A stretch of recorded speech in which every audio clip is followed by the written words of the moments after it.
Hello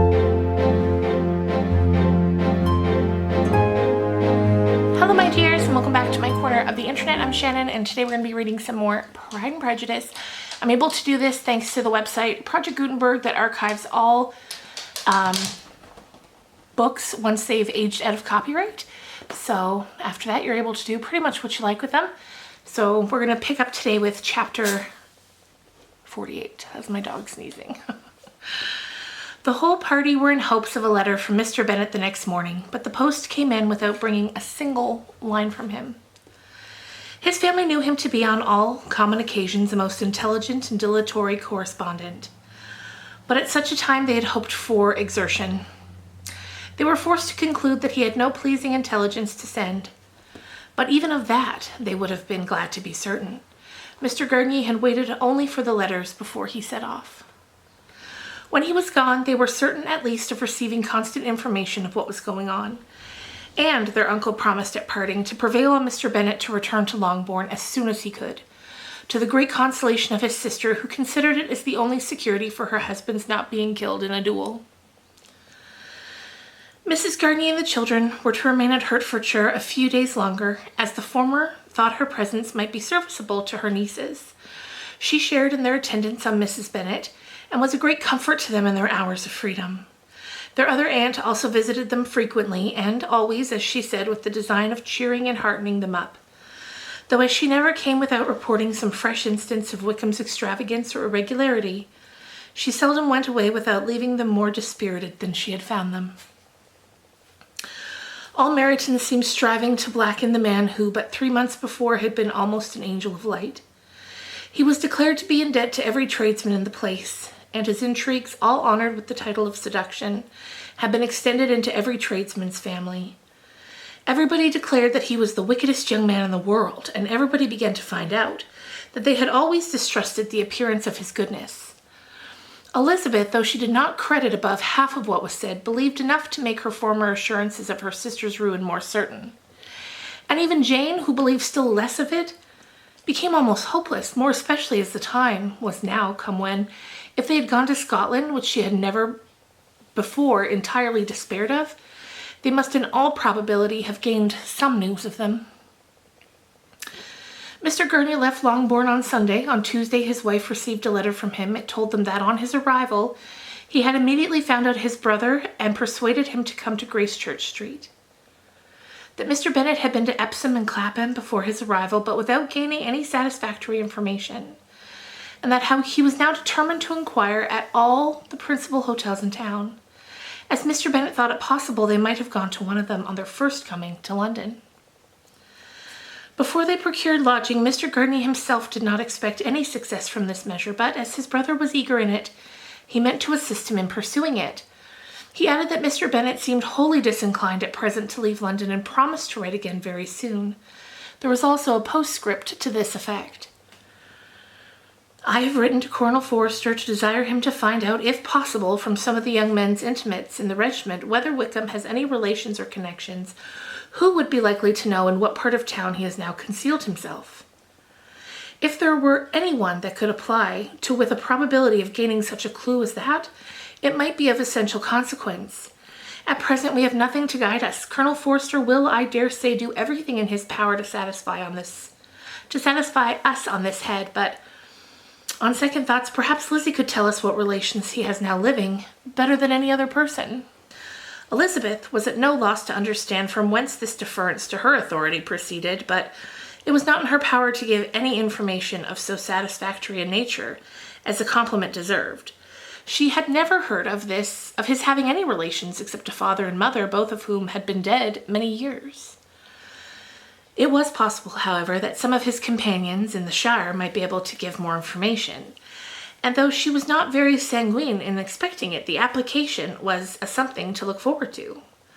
Every day at Longbourn was now a day of anxiety, but the most anxious part of each was when the post was expected. The arrival of letters was a grand object of every morning's impatience. Through letters, whatever of good or bad was to be told would be communicated, and every succeeding day was expected to bring some news of importance.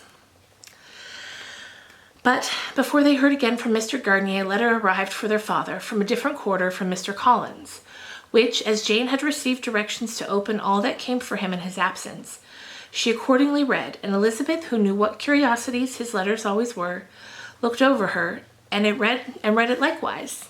It was as follows.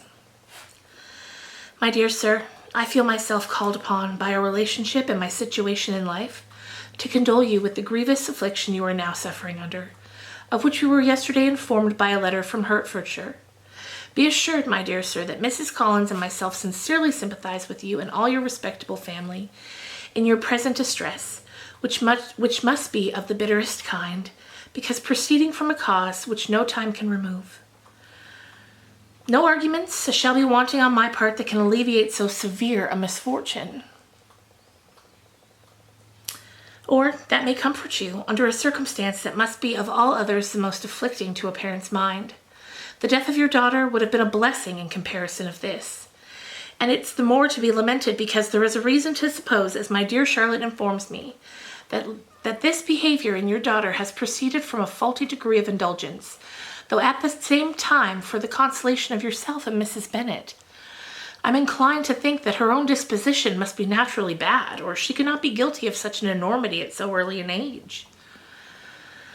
Howsoever that may be, you are grievously to be pitied, in which opinion I'm not only joined by Mrs. Collins, but likewise by Lady Catherine and her daughter, to whom I have related the affair. They agree with me in apprehending that this false step in one daughter will be injurious to the fortunes of all the others.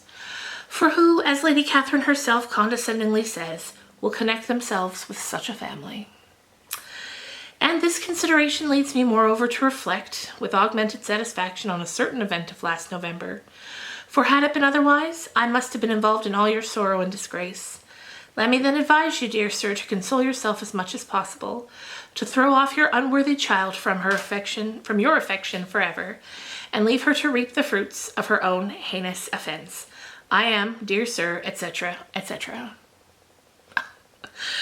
Mr. Gurney did not write again till he had received an answer from Colonel Forster, and then he had nothing of a pleasant nature to send. It was not known that Wickham had a single relationship with whom he kept up any connection, and it was certain that he had no one near living.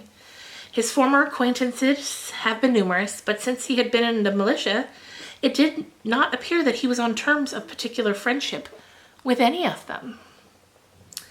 There was no one, therefore, who could be pointed out as likely to give any news of him. And in the wretched state of his own finances, there was a very powerful motive for secrecy. In addition to his fear of discovery by Lydia's relations, for it had just transpired that he left gaming debts behind him, to a very considerable amount. Colonel Forster believed that more than £1,000 would be necessary to clear his expenses at Brighton. He owed a good deal in town, but his debts of honor were still more formidable. Mr. Gardiner did not attempt to conceal these particulars from the Longbourn family. Jane heard them with horror. "A gamester!" she cried. "This is wholly unexpected. I had not an idea of it." Mr. Gurney added in his letter that they might expect to see their father at home on the following day, which was Saturday. Rendered spiritless by the ill success of all their endeavors, he had yielded to his brother-in-law's entreaty that he would return to his family and leave it to him to do whatever occasion might suggest to be advisable for continuing their pursuit. When Mrs. Bennet was told of this, she did not express so much satisfaction as her children expected, considering what her anxiety for his life had been. "What, is he coming home, and without poor Lydia?" she cried. "Sure he will not leave London before he has found them. Who is to fight Wickham and make him merrier if he comes away?" As Mrs. Gurney began to wish to be at home, it was settled that she and the children should go to London, at the same time that Mr. Bennet came from it. The coach, therefore, took them the first stage of their journey, and brought its master back to Longbourn. Mrs. Gurney went away in all the perplexity about Elizabeth and her Derbyshire friend that had attended her from that part of the world. His name had never been voluntarily mentioned before them by her niece, and the kind of half-expectation with which Mrs. Gardiner had formed of their being followed by a letter from him had ended in nothing. Elizabeth had received none since her return that could come from Pemberley. The present unhappy state of the family rendered any other excuse for the lowness of her spirits unnecessary. Nothing, therefore, could be fairly conjured from that. Though Elizabeth, who was by this time tolerably well acquainted with her own feelings, was perfectly aware that, had she known nothing of Darcy, she could have borne the dread of Lydia's infamy somewhat better. It would have spared her, she thought, one sleepless night out of 2. When Mr. Bennet arrived, he had all the appearance of his usual philosophic composure. He said as little as he had ever in the habit of saying, made no mention of the business that had taken him away, and was some time before his daughters had courage to speak of it. It was not till the afternoon, when he had joined them at tea, that Elizabeth ventured to introduce the subject, and then, on her briefly expressing her sorrow for what he must have endured, he replied, "Nothing of that. Who should suffer but myself? It has been my own doing, and I ought to feel it." "You must not be too severe upon yourself," replied Elizabeth. "You may well warn me against such an evil. Human nature is so prone to fall into it. No, Lizzie, let me say once in my life No, Lizzie, let me once in my life feel how much I have been to blame. I'm not afraid of being overpowered by the impression. It will pass away soon enough." "Do you suppose them to be in London?" "Yes, where else can they be so well concealed?" "And Lydia used to want to go to London," added Kitty. "She's happy then," said her father dryly, "and her residence there will probably be of some duration." Then after a short silence he continued, "Lizzie, I bear you no ill will for being justified in your advice to me last May, which, considering the event, shows some greatness of mind." They were interrupted by they were interrupted by Miss Bennet, who came to fetch her mother's tea. "This is a parade," he cried, "which does one good. It gives such an elegance to misfortune. Another day I will do the same. I will sit in my library in my nightcap and powdering gown, and give as much trouble as I can, or perhaps I may defer it till Kitty runs away." "I'm not going to run away, Papa," Kitty said fretfully. "If I should ever go to Brighton, I would behave better than Lydia." "You go to Brighton? I would not trust you so near it as Eastbourne for £50. No, Kitty, I have at last learned to be cautious, and you will feel the effects of it. No officer is ever to enter into my house again, nor even to pass through the village. Balls will be absolutely prohibited, unless you stand up with one of your sisters, and you are never to stir out of doors until you can prove that you have spent 10 minutes of every day in a rational manner." Kitty, who took all these threats in a serious light, began to cry. "Well, well," said he, "do not make yourself unhappy. If you're a good girl for the next 10 years, I will take you to a review at the end of them." And that, you guys, is the end of chapter 48. We're going to leave it at there for now. Next time, hopefully, we'll get a couple chapters in. I swear, we've been reading Pride and Prejudice on this channel for over a year now. I had no idea it was going to take this long. So if you've been here since the beginning, thank you so much. I hope you're enjoying. If you're new, there's a playlist on my channel with all of the previous chapters leading up to this one. Also, last year we read Emily of New Moon on this channel by the same author who wrote Anne of Green Gables. That went much quicker, I must say. I think because the chapters were longer, so when I'd commit to like, okay, we're gonna read one chapter, that'd be like 30 pages, whereas for this it's more like 10. But it's just been crazy busy this week, you guys, and I have to leave it there for now. But tomorrow I've got another supernatural video for you, so if you like those, you've got that to look forward to. Thanks so much for watching, you guys, and I'll see you really soon. Bye.